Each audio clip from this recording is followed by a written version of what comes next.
Now, I think one of the conventions by which we tend to be fooled more than almost any other is time.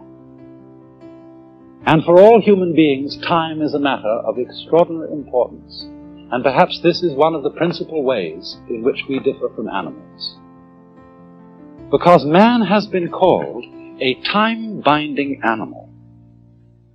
That is to say, a creature who is vividly aware of the fact that his life moves, as it were, along a line from the past through the present and into the future.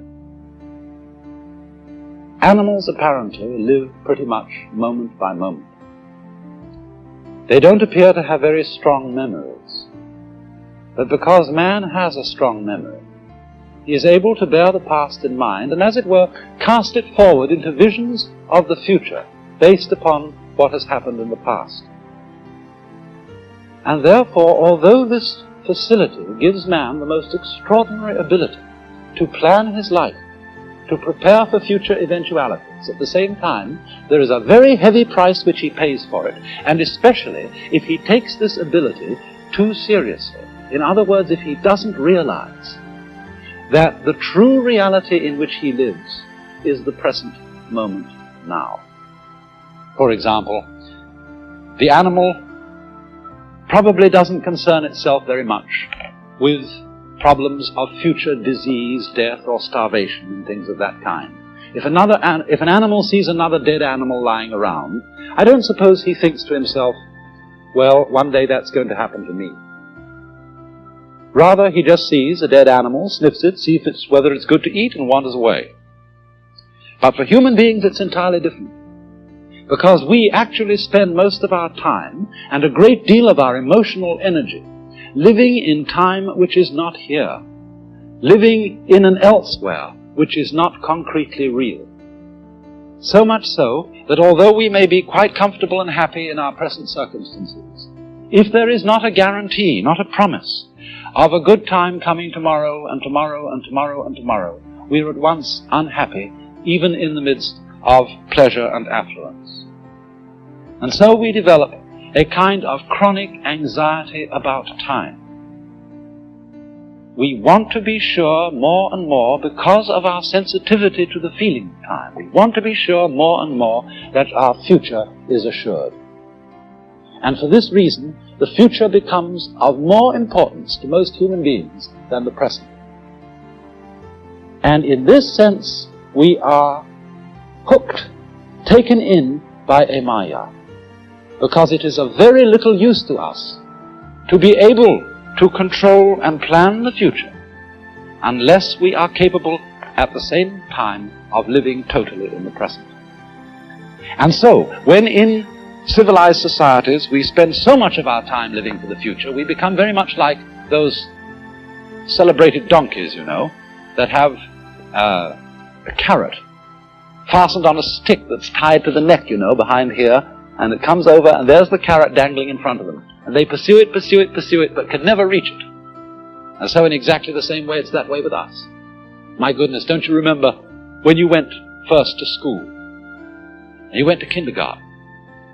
And in kindergarten, the idea was to push along so that you could get into first grade, and then push along so that you could get into second grade, third grade, and so on, going up and up. And then you went to high school, and this was a great transition in life. And now the pressure is being put on. You must get ahead. You must go up the grades and finally be good enough to get to college. And then when you get to college, you're still going step by step, up to the great moment in which you're ready to go out into the world. And then when you get out into this famous world, comes the struggle for success in profession or business. And again, there seems to be a ladder before you, something for which you're reaching all the time.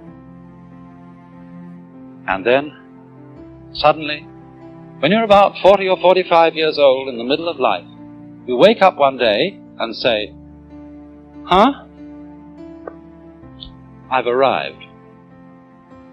And by Jove, I feel pretty much the same as I've always felt. In fact, I'm not so sure that I don't feel a little bit cheated. Because, you see, you were fooled. You were always living for somewhere where you aren't. And while, as I said, it is of tremendous use for us to be able to look ahead in this way and to plan, there is no use planning for a future, which when you get to it and it becomes a present, you won't be there. You'll be living in some other future which hasn't yet arrived. And so in this way, one is never able actually to inherit and enjoy the fruits of one's action. You can't live at all unless you can live fully now. And because now is never satisfactory, because we're never really living in it, we get more and more avid to go ahead and pursue the future. We develop our technology to a fantastic ability, where we can more and more fulfill our desires for the future almost immediately, working towards a sort of push-button world.